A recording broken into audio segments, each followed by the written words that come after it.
আমার নাম মোহাম্মদ ফিরোজ। আমি চিটাং থেকে আসছিলাম, চট্টগ্রাম। আসলে অ্যাকচুয়ালি মিছিলের কোনো প্রস্তুতি নাই, আমি যাচ্ছি এই একটা ব্যবসার কাজে দোলাই খেলায়। আমাকে আটক করা হয়েছে কেন? আমি হাটে আসতেছি, আমাকে সন্দেহজনক আটক করা হয়েছে।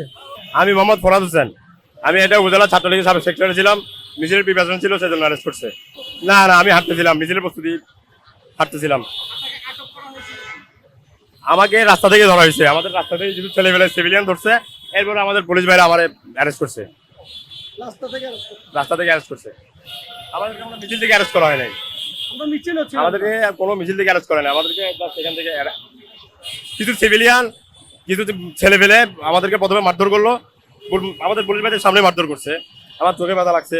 জয় বাংলা, মারুক মারুক, মরে যাবো, মারুক মরে যাবো, ইনশাআল্লাহ। জয় বাংলা। আমরা জয় বাংলা শ্রমিক, আমরা মুজিবের সৈনিক। জয় বাংলা, আমরা মুজিবের সৈনিক।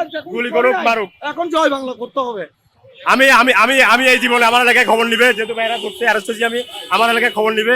আমি আল্লাহর রহমতে এই জীবনে এই জীবনে কারো কোনো ক্ষতি করি নাই।